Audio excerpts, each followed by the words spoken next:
நாளொரு மேனி பொழுதொரு வண்ணம். எடப்பாடி பழனிசாமி எடப்பாடி நாக்கு நீண்டு கொண்டே போகிறது. எடப்பாடி பழனிசாமின்னு சொல்லி அந்த எடப்பாடின்ற ஊரை நம்ம வந்து கேவலப்படுத்தக்கூடாது. ஏற்கனவே ஒருத்தர் இப்படிதான் மன்னார்குடி மாஃபியான்ற வார்த்தையே பயன்படுத்தக்கூடாது அப்படின்னு இன்றைய முதலமைச்சர் ஒரு 5-6 வருஷத்துக்கு முன்னாடி சொன்னார். மன்னார்குடியில் சுயமரியாதையுடன் இருப்பவர்களுக்கு தான் சேர்த்து தானே இந்த இழிவு. அதனால எடப்பாடியை இன்று முதல் நம் பாடி அப்படின்னே பாடுவோம். பழனிசாமியை மட்டுமே நாம வந்து எடப்பாடி பழனிசாமி உன் வாயை திறந்தாலே இருக்கு அப்படிதானே பார்க்கணும். இவ்வளவு கேவலமா ஒரு கட்சியுடைய பொதுச் செயலாளர் தலைவர் இதுக்கு முன்னாடி நம்ம வந்து பார்த்ததே. ஜெயலலிதா கூட இப்படி பேசுனது இல்லைங்க. இருந்ததுலே கேவலம். அந்த மாதிரி இப்படி பேசுனது இல்லை. நேற்று வந்து முதலமைச்சர் மிக வருத்தத்தோடு பதிவு செய்றார். நான் வந்து பெரியாரை பார்த்தவன், அண்ணா கிட்ட இருக்கேன், எம்ஜிஆரோட பழகி இருக்கேன். ஏன்னா எம்ஜிஆர் கிட்ட கூட போயிருந்திருக்க மாட்டேன் இல்லையா. எம்ஜிஆரோட இருந்திருக்கேன். கர்ம வீரர் காமராஜர் என்னோட கல்யாணத்தை நடத்தி வச்சிருக்காரு. இப்படி எல்லாம் சொல்லிட்டு என் நேரம் உன்ன மாதிரி ஒரு மொட்டை அரசியல் பண்ண வேண்டியிருக்க அப்படின்னு கேட்டிருக்கிறாரு. இன்றைக்கு RS பாரதி கூட சொல்லியிருக்காரு. 3 கொலை செய்து நீ எல்லாம் ஒரு ஆள் என் வரலாறு தெரியுமா உனக்குன்னு RSP கிளியரா கேட்டு 3 கொலை செய்த பழனிசாமிக்கு இன்னும் அந்த ரத்த வெறி அடங்கவில்லை அப்படின்னு இருக்காரு. இது எல்லாம் வந்து கொரோனாலேயே போயிருக்கலாம் அப்படின்னு சொன்னா கொரோனால போறதுக்கு அவரு ரெடியா தான் இருந்தாரு. பரவாயில்ல என்ன ஆகுதோ பரவாயில்ல அப்படின்னு சொல்லிட்டு கொரோனா வார்டுக்குள்ள போனவர், முதலமைச்சர் ஆனதுமே கொரோனா வார்டுக்குள்ள போனவர். அதை தான் நேற்றும் அவருடைய பேச்சுல சொல்லியிருக்காரு. இதெல்லாம் வந்து ஒரு பேச்சா இதெல்லாம்? அப்ப நம்ம வந்து சொல்ல மாட்டோமா உங்க அப்பா ஜாதி பேரோட இருக்கிறாரு, கருப்பண்ண, உங்க அப்பா கருப்பண்ண, கே பழனிசாமி வச்சிருக்க கருப்பண்ண அன்னைக்கு வந்து நைட் ஷோக்கு போயிருக்கலாம். எம்ஜிஆர் படத்துக்கு அவர் இன்னைக்கு இப்படியான ஒரு இழிவு எங்களுக்கு ஏற்படுத்திருக்காது அப்படின்னு நாங்க பதிலுக்கு சொன்னோம்னா நீ என்ன சொல்லுவ? அவர் போயிருந்தாலும் நான் பிறந்திருப்பேன்னு சொல்லுவேன். அந்த அளவுக்கு கேவலமானவன் நீ. சவுக்கு சங்கர் தான் இப்படி பேசுவான். நம்மள பேச வைக்கிறான் பாருங்க. இன்னொன்னு எப்ப பாரு என்னுடைய பின்புலம் என்ன, நான் விவசாயி, நீ விவசாய பின்புலம்னா உன் பேர்ல ஒரு காணி நிலம் இல்ல, நீ ஃபைல் பண்ண அபிடவிட்ல உன் வீட்டம்மா பேர்ல தான் இருக்கு. விவசாயிங்கிறியே, எந்த விவசாயியாவது 3 வேளாண் சட்டத்தை ஆதரிச்சானா? இன்னொன்னு இப்போ 2021 என் பின்புலம் என்ன, ராசா பின்புலம் என்னன்னு நீ கேட்ட. அத நீ என்ன சொல்ற? உன் ஜாதியை தான் சொல்ற. உன் பின்புலம் என்னன்னா உன் பங்காளி 3 பேரை போட்டு தள்ளினது. உன் பின்புலம் என்னன்னா ஜெயலலிதா காலை நக்கி குடித்தது. உன் பின்புலம் என்னன்னா சசிகலாவிடம் மண்புழு போல ஊர்ந்து போய் இது பண்ணது. கேட்டா ஆசி வாங்கினங்கிற. அப்புறம் ஆசி வாங்கின பொண்ணை எதுக்கு பனிப்பெண்ணு வந்து நோட்டுற? அப்புறம் டிடிவி காலில் விழுந்தா டிடிவி காலை வாரின. ஓபிஎஸ் காலே விழுந்த நீ ஆட்சியை காப்பாத்திக்கிறதுக்காக அவர் காலில் விழுந்து அவர் மறுபடியும் கட்சியில சேர்த்து விட்டு அவருக்கே துரோகம் பண்ண வந்தானே. உன்னுடைய 18 எம்எல்ஏக்களை அன்னைக்கே தகுதி நீக்கம் பண்ணிருந்தா அந்த ஆட்சி இருந்திருக்காது. அதை பண்ணாம காப்பாத்துனது யாரு? தனபாலு. அவர் என்ன பண்ண நீனு?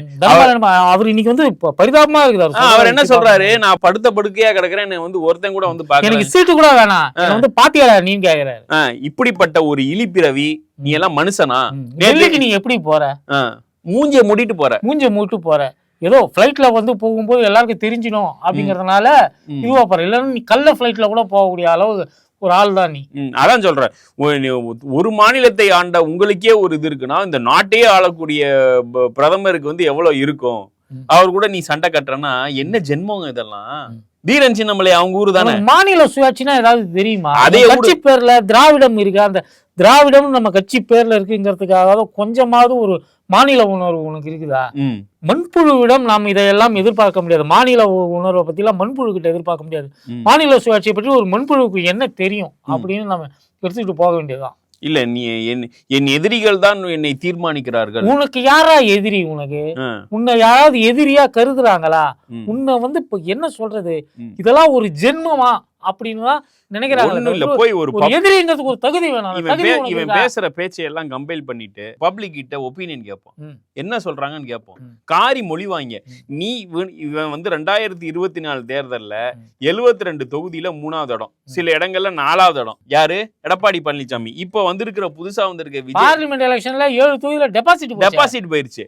72 தொகுதியில பாராளுமன்ற தேர்தல்ல தோத்து போனவர் எடப்பாடி பழனிசாமி. முதலமைச்சர் ஆனதுக்கு அப்புறம் நடந்த எல்லா தேர்தலும் தோல்விதான் வந்து உன் மூஞ்சி மாதிரி இருக்கு. இன்னொன்னு நீ சொல்ற டெப்டி சிஎம் வந்து இன்ஸ்டாகிராம்ல வந்து நைட் 2 மணிக்கு ரீபோஸ்ட் பண்ணாருன்னு. அவரு இளைஞர் பண்ணுவாரு. உனக்கு என்ன உனக்கு போச்சு? என்ன? உனக்கு என்ன போச்சு? உனக்கு வக்கு கிடையாது. உன் பிள்ளைக்கும் இல்ல. வேற என்னத்த சொல்றது? இப்படி பேசலாம் அசிங்கமா இருக்குமா? அசிங்கமா தான் இருக்கு. நமக்கே அசிங்கமா தான் இருக்கு. ம். ஆனா இவனை பார்த்தா காரி துப்பணும், இன்னும் கேவலமா பேசணும் அப்படின்னு நம்மளுக்கு தோணுது. ஜெயலலிதா இல்ல ஜெயலலிதாவை அம்மா அம்மான்னு சொல்றிய, ஜெயலலிதாவுடைய பழைய கதைகள் எடுத்து விட்டா தாங்குவியா? நம்ம பழைய பத்திரிகைகள்ல வந்த தகவல்கள் எல்லாம் எடுத்து விட்டா நம்ம தாங்குவியா? செஞ்சிருக்கோமா? அதுக்கு பிறகு நீ அம்மான்னு சொல்லுவியா? அப்படி அதுக்கு பிறகு நீ அம்மான்னு சொன்னா நீ யாரு அப்படி நம்ம கேட்டா நாகரிகமா இருக்குமா? இருக்காது. நிச்சயமா இருக்கு. என்னைக்காவது அந்த அம்மாவை கண்ணிய குறைவா நம்ம நடத்திருக்கோமா? பேசியிருக்கோமா? ம். இல்ல ஏதாவது வீடியோ ஷேர் பண்ணிருக்கோமா? எதுவுமே கிடையாது. எதுக்கு நுங்கம்பாக்கத்துல எதுக்கு சோபன் பாபுக்கு சிலை என்னைக்காவது கேட்டிருக்கோமா? நாங்க கேட்டிருக்கோமா? ஜெய்சங்கருக்கு ஏன் சிலை வைக்கலன்னு கேட்டிருக்கோமா? எம்ஜிஆருக்கு சிலை வைக்கிறியா? ஜெய்சங்கருக்கு சிலை வைக்கிறதுக்கு உனக்கு துப்பு இல்லையான்னு உனக்கு கேட்டிருக்கோமா? அப்படிலாம் கேட்டா நல்லா இருக்குமா? எம்ஜிஆர் நூற்றாண்டுக்கு நீங்க என்னடா பண்ணீங்க? ஒரு இத வச்சீங்க ஆர்ச். ஏற்கனவே இருந்த ரயில்வே இது சென்ட்ரல் ரயில்வே ஸ்டேஷனுக்கு அத்தாச்சோடு பேரை வச்சீங்க. சரி வச்சு. தமிழ்நாட்டுடைய முதல் பெண் முதலமைச்சர் யாரு? பிஎன் ஜானகி. அவங்க எந்த கட்சியை சார்ந்தவர்கள்? அதிமுகவை சார்ந்தவர்கள். அவங்க யாரு? எம்ஜிஆருடைய பொண்டாட்டி. அவங்க கொடுத்த ஒரு இடம் தான் இன்னைக்கு அதிமுக தலைமை கழகம். எம்ஜிஆர் கொடுத்தது கிடையாது. பிஎன் ஜானகி அவங்க பேர்ல இருந்த நிலத்தை கட்சியை ஒன்னா சேர்த்தாங்கல்ல, ஜானகி தலைமையிலான அணியை வந்து இங்க சேர்த்தாங்க இல்லையா, அப்போ அவங்க எழுதி கொடுத்தது. ஆனா அந்த கட்டடத்துல அந்த அம்மாவோட ஒரு போட்டோ வச்சிருக்கீங்களா? அந்த அம்மா நூற்றாண்டு விழா வந்தது சமீபத்துல வந்து, சிலை வச்சீங்களா? ஏதாவது பண்ணீங்களா? ஒரு சிலையை வச்சீங்களா? இல்ல விஎன் ஜானகிய நீ வந்து முதல்ல பாத்திருக்கியா? நீ எம்ஜிஆரையே பார்த்தது கிடையாது. கூட்டத்தோட ஒரு தடவை எம்ஜிஆரை பார்த்திருப்ப. நீ தான் கொலகாரனாச்சடா. உன்னைய காப்பாத்தி விட்டவன நீ கவுத்து விட்டவன். இன்னைக்கு அந்த ஆளு தாவேக்கால உட்காந்துக்கிட்டு புலம்பிட்டு இருக்கிறாரு. என்னால் அரசியலுக்கு அறிமுகப்படுத்தப்பட்டவரே என் முதுகில் குத்தி விட்டார் அப்படின்னு சொல்லிட்டு ஒரு கோபிச்செட்டிபாளையத்துல பேசிட்டு இருக்காங்க. இது சாதாரண எலெக்ஷனுங்க. இல்ல வெற்றி தோல்விங்கிறது வந்து ரொம்ப சகஜம். தோக்கிறது உனக்கு என்ன புதுசா? அதிமுக பொதுச் செயலாளர் தான் தோத்துருக்கியான்னு கேக்குறேன் நாங்க. இல்ல கேக்குறேன், நீ ஒரு எலெக்ஷன்ல வெற்றியோ தோல்வியோ ஒரு கட்சிக்கும் ஒரு இண்டிவிஜுவலுக்கும் அது வந்து ஒரு பெரிய விஷயம் இல்லை. ஆனா நீ எந்த அளவு எவ்வளவு லோவா போறன்றதான் மேட்ரு. ஒரு காலத்திலயும் மோடியையோ ஜெயலலிதாவையோ இல்ல யாரையுமே இப்ப இருக்கிற தலைவர் சொன்னது இல்ல செத்து போனோம் அப்படின்னு. இன்னும் சொல்ல போனா நேத்து கூட டிபேட்ல மோடியே யாரையும் சொன்னது இல்ல. ஜெயலலிதா செத்தும் போது நீங்கள் ஆளக்கூடாதுதான் நம்ம நினைத்தோம், வாழக்கூடாது என்று நினைக்கவில்லைன்னு சொன்னவங்க நேத்து பேசுனதுக்கு பேக் ஃபயர் ஆயிடுச்சுன்னு இன்னைக்கு என்ன சொல்றான், நாங்க வந்து அவர் முறையான இது வழங்கவில்லை, அறிவுரை வழங்க. ஏன்டா அந்த நீ கொரோனா வந்த போது எதிர்கட்சி தலைவர் அப்ப இருந்த எதிர்கட்சி வரிசையில இருந்த துரைமுருகன் வந்து எங்களுக்கு மாஸ்க் கொடுங்க இது கொடுங்க அப்படின்னப்ப நீ என்னடா 70 வயசுக்கு மேல இருக்கவங்க தான் அது பாதிப்பு, அதனால அண்ணன் பாதிக்கிறாருன்னு நீ ஒரு மனுஷன் கேட்பாங்க மாட்டாங்க? டெஃபினட்டா கேட்பாங்க. நீ மாத்தி பேசுறியே, நீ குரிலாவா இல்ல மனிதனா அப்படின்னு கேட்பாங்களா இல்லையா? இப்படி எல்லாம் பேச வைக்கிறியே. என்னைக்காவது நாங்க நாகரிகமற்ற முறையில பேசியிருக்கோமா? இல்ல எத்தனை பீப் வர போகுதுன்னு தெரியல, என்னன்னு தெரியல. எல்லாத்துக்கும் விசில் போட்டு கொடுக்கும்பா. அதை விட கேவலப்படுத்துற வேற விஷயம் எதுவுமே கிடையாது. உன்னை அப்படின்னு நாங்க திட்டத்தை விட அந்த இடத்துல ஒரு விசில் சவுண்ட் போடப்படுதுன்னா அதுதான் உனக்கு கேவலம். சசிகலா அம்மா வந்து நேத்து பிரச்சாரம் பண்ணுது. ரொம்ப உடல்நலம் தளர்ந்து அவங்களுக்கு கண்ணுல ஏதோ பிரச்சனை. ஆமா, தண்ணி வந்துட்டே இருக்கு. அது வந்து ஐ ட்ரைனஸ், லைட் அவங்களால ஃபேஸ் பண்ண முடியலன்னு நினைக்கிறேன். அந்த அம்மா சொல்லுது, நீங்க வந்து துரோகத்தின் ஆட்சி வேண்டுமா, அம்மாவின் ஆட்சி வேண்டுமா, தீ சக்தி ஆட்சியின் வேண்டுமா அப்படிங்குது. அது ஓகே, எதையாவது ஒன்று வயசான காலத்துல கேள்வி எதையாவது உளறிட்டு போகுது. இந்த இதுல இருக்கல திண்ணையில உட்காந்துட்டு கேள்விங்க இது இடிச்சுக்கிட்டு வெத்தலை இடிச்சுக்கிட்டு கதை பேசிட்டு இருக்காங்களே, அந்த மாதிரிதான் இருக்கு அந்த அம்மா பேசுறதெல்லாம். இன்னைக்கு அதோட முக்கியமான விஷயம் இல்லைக்கு பேசணும். எலெக்ஷன் கமிஷன் ஓவர் போர்ட் பண்ணுது. இல்ல பார்த்தோம், அது எல்லா இடங்களையும் ஓவர் போர்ட். அதாவது இதுவரையும் வரலாற்றிலேயே தலைமைச் செயலரை மாத்தினதே இல்லை. எலெக்ஷன் நடந்தப்ப ஒரு தலைமைச் செயலரை வந்து மாத்திருக்காங்க. நீ வந்து போலீஸை வழக்கமா மாத்துவாங்க, அதுவும் தலைமைச் செயலரை மாத்திட்டு யாரை போட்டுருவோம்னா எடப்பாடிக்கு எஸ்ஓனா இருந்த ஆசாமியே போட்டிருக்கீங்க. சேலத்துல கலெக்டரை மாத்திருக்கீங்க. அதனால தாவேகா வேட்பாளர் ஒருத்தனை வந்து கடத்தினதை கூட அது வெளியில இதாவல. இப்ப வரையும் மூச்சு விடலங்க அவன். வலியை தாங்கிய விஜய் விடுங்க, புஷியானது கூட எதுவும் சொன்ன மாதிரி தெரியலையா? ஆதவ அர்ஜுனா கவட்ட காலம் எவனுமே சொல்லலையா? ஒரு வேட்பாளரை காணும், நீங்க அறிவிச்ச ஒரு வேட்பாளரை காணவில்லை. அந்த ஆளு வந்து 30 லட்ச ரூபா வாங்கிட்டு எடப்பாடி பழனிசாமி கிட்ட 30 லட்ச ரூபா வாங்கிட்டு தலைமறைவா இருக்கிறான்னு சொல்றாங்க. அவன் தலைமறைவாகத்தான் இருக்கிறானா, உசுரோட தான் இருக்கிறானா, அவன் யார் கூடயாவது கான்டாக்ட்ல இருக்கிறானா எதுவும் தெரியல. அந்த மாவட்டத்தில் இருக்கக்கூடிய தாவேக தொண்டர்கள் கதறானுங்க, எடப்பாடிக்கு எதிராக வந்து நாங்க ஒரு வேட்பாளரை போட்டோம், அந்த வேட்பாளரை இப்ப காண வரையும் மூச்சு இல்லையே. மாற்று வேட்பாளரே காணுங்க. 233 தான் தாவேகா கண்டெஸ்ட் பண்ணுது. நேத்து ஒரு வார்த்தை நீ பேசல. என்னடா நீ வலி அனுபவிச்ச? புரியலையேடா. என்ன வழி அனுபவிச்ச? உங்ககிட்ட வந்து ஐடி ரைடு விட்டது யாரு? உங்க கட்சிக்குள்ளேயே இருக்கிற அவன் யார்? அவன் பேர் என்ன? திருச்செங்கோடுல நிக்கிறானே அருண்ராஜ். அவன் தானே ஐடி ரைடு விட்டான். அவனையே உங்க கட்சிக்குள்ள சேர்த்து விட்டு உங்க கட்சியில அவனுக்கு ஒரு சீட்டையும் போட்டு விட்டு அப்புறம் என்ன உன்னை எவன் வந்து அவனையே கூப்பிட்டு வச்சு நீ வந்து உனக்கு என்னடா ஆகி வச்சிருக்கிற? உனக்கு என்னடா ஃபெட்டிஷ் இது? புது விதமான ஃபெட்டிஷா இருக்கேடா. தூத்துக்குடியில இருந்து கேடிசி நகர் போறான். Thoothukudi to KTC Nagar road show கிடையாது. ஓகே, அப்ப நீ மூடிட்டு கார்ல போயிருந்தா உன் பின்னாடி வந்தவன் எவனும் உழுந்திருக்க மாட்டானா? நேத்தெல்லாம் வந்து அப்படியே உழுவுறான். மொத்தமா உழறானுங்க. இதெல்லாம் இந்த ரெசிடென்ட் ஈவில் படங்கள் எல்லாம் வந்து ஹாலிவுட் படம் ரெசிடென்ட் ஈவில் மாதிரியான படத்துல ஃபைனல் டெஸ்டினேஷன் நிறைய படம் இருக்கு. அது மாதிரி ஜோம்பிங்கள் வருவாங்க. ஜோம்பிங்கள் மொத்தமா வந்து ஒரு இடத்துல வந்து குவிவானுங்க. அப்படி அப்படியே செத்து விழுவானுங்க. அது மாதிரியான ஒரு காட்சிகளை தான் வந்து நம்ம பார்க்க வேண்டியது. உன்னை பார்த்தா ஒரு இவில் ஃபேஸ் தான் இருக்கு. 41 பேரை கரூரில் கொண்டு வந்த ஒவ்வொரு மாநாடு நடக்கிறப்போ 4-5 பேர் செத்துட்டு இருக்கான். நீ என்னைக்கெல்லாம் ரோட்ல வரையோ அன்னைக்கு 4-5 பேருக்கு காலு கை உடையுது. இப்படியாக நீ வந்து ஒரு மரண தூதுவன் மாதிரி இருக்கிற. 41 பேர் கரூர்ல இறந்ததுக்கு காரணம் லேட்டா வந்தது காரணம் ஒண்ணு 8:45 தான் நீ வீட்டுல இருந்து கிளம்புனது. இன்னொன்னு நீ என்ன பண்ற, திருச்சியில இருந்து நாமக்கல் வரையும் பஸ்லயே போற. பஸ் பின்னாடியே போய் அது ஒரு லேட்டு, அது பின்னாடி விழுவுறாங்க. அப்புறம் நாமக்கல்ல இருந்து கரூர்லயும் பஸ்லயே வந்த. ஏன் கரூர்ல இருந்து ஓடி போகும்போது மட்டும் உன்னோட கார்ல போன? நீ கார்லயே வந்திருந்து இந்த பஸ் மேல ஏறி இருந்தா அந்த பிரச்சனை வந்திருக்குமா? இந்தியாவிலேயே இந்த மாதிரி ஒரு அரசியல்வாதியை நீங்க பார்த்தது உண்டா? சாதாரண தேர்தல் பிரச்சாரத்துக்கு போற தனி விமானத்துல தான் போறான். அவன் எதுலயோ போட்டுங்க இல்லைங்க, அவனுக்கு பப்ளிக் இன்ட்ராக்ஷனே கிடையாதுங்க. உன்னை நாங்க என்ன பஸ்ல வந்து பாரு, பஸ்ல வந்து 4 பேர்கிட்ட ஓட்டு கேளு, துண்டை போட்டு வந்து ஓட்டு கேளு, ரோட்ல நடந்து வந்து ஓட்டு கேளு, இது ஏதாவது சொன்ன ஒருத்தன் அவன் நடந்து நீங்க பாத்திருக்கீங்களா? யாராவது அவன் நடந்து பாத்தீங்களா? அவன் கரூர்ல இருந்து ஓடுனதா பாத்தீங்க? அவன் ரோட்ல நடந்து வந்து நீங்க யாராவது பாத்திருக்கீங்களா? இன்னைக்கு சிஎம் நடந்து போறாரு. எடப்பாடி கூட நடக்கிறது இல்லைங்க. எடப்பாடி கூட திமிரு அதிகமாகி போச்சு. வெள்ளமண்டி நடக்க முடியாது. வெள்ளமண்டி எடப்பாடி, சக்கரை எடப்பாடி, என்னென்னவோ பேர் இருக்குது. அவர் பண்ண பிசினஸ் அடிப்படையில் அவருக்கு பேர் இருக்குது. அதுக்கு முன்னாடி இருக்குது 3 குலம் முத்தரசா அப்படின்னு சொல்லி ஒரு பேர் இருக்கு. அதெல்லாம் விடுங்க.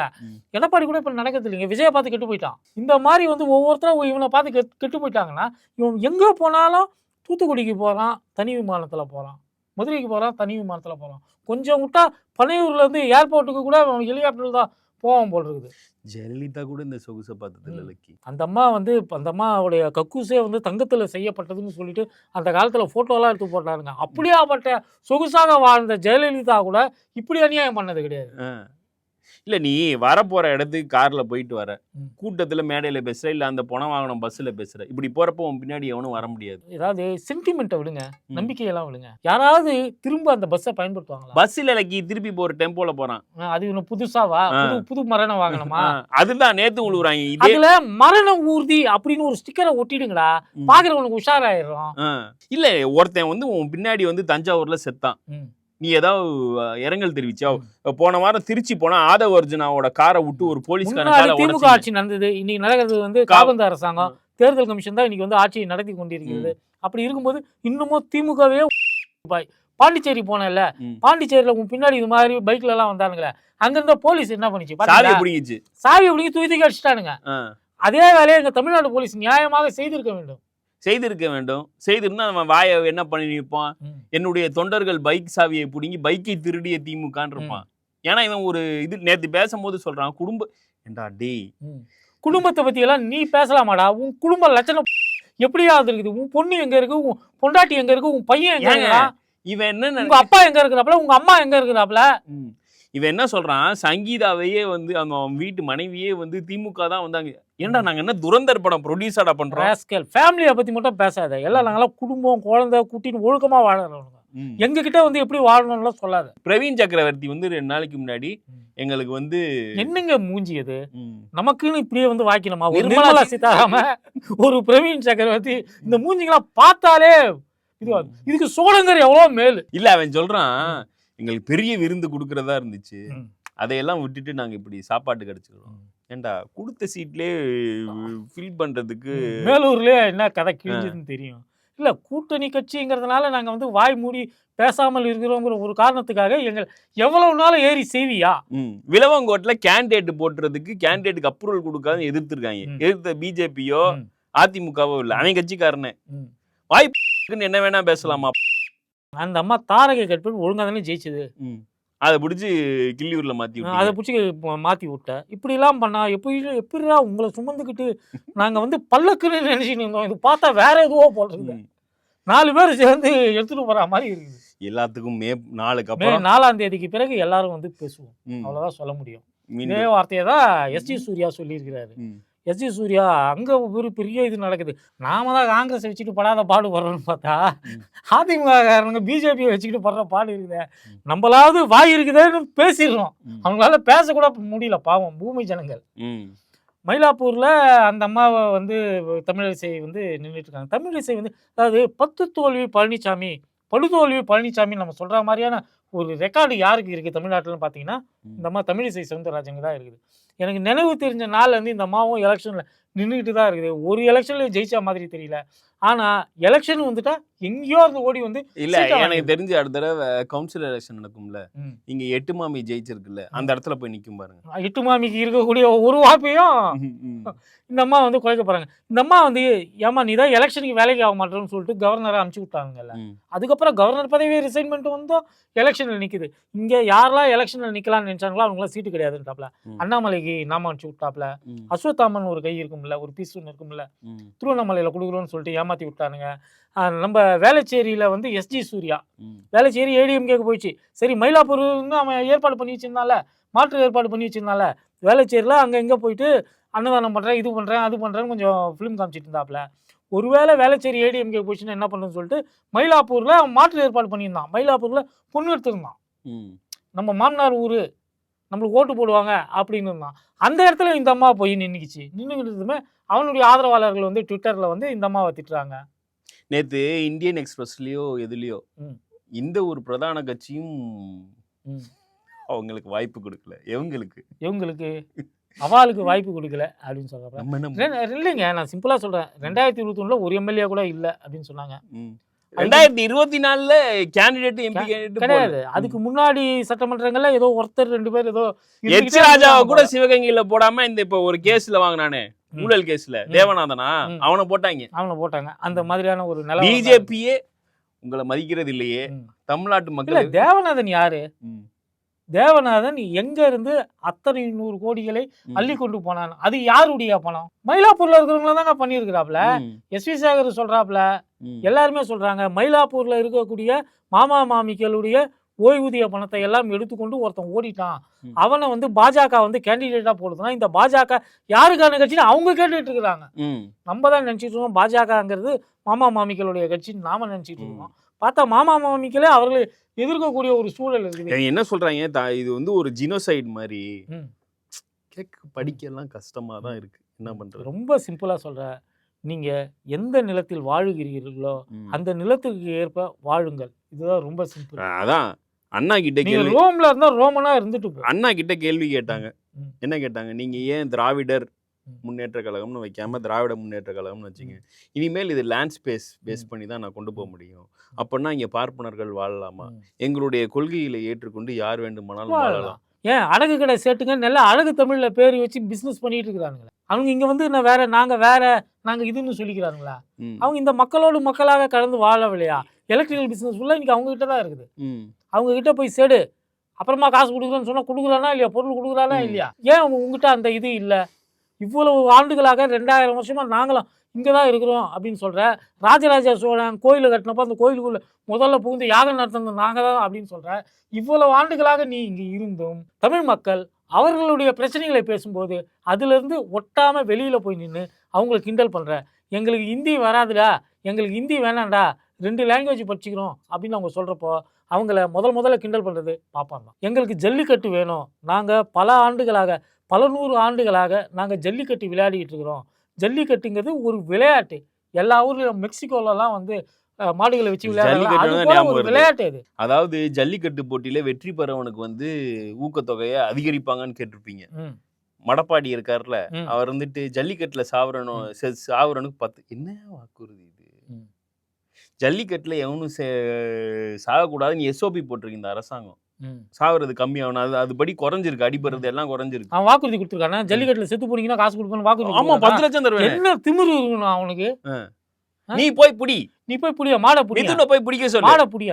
நீ நிமிர்ந்து நில்ல, அட்டென்ஷன் போஸ்ல நீ நிமிர்ந்து நில்லுட பாப்போம். 2 காரியம் சேர்த்து வச்சு நில்லியா நீ, நான் அவனுக்கு ஓட்டு போடுறேன். மீண்டும் இன்னொரு பூமரில் நாகரிகமான முறையில் எடப்பாடி அவங்க அந்த ஆளுகிட்ட ஒரு வேண்டுகோள், எங்களை திருப்பி இது மாதிரி எங்களை சாக்கடை மாதிரி பேச வைக்க, உன்ன மாதிரி பேச கஷ்டமா இருக்குது. நான் நல்ல குடும்பத்துல பிறந்தவங்க, நாங்க நல்ல குடும்பத்துல பிறந்தவங்க, எங்களை உன் அளவுக்கு தரம் தாழ்த்தாதே என்ற வேண்டுகோளுடன் நிகழ்ச்சி முடிக்கிறோம். நன்றி, வணக்கம்.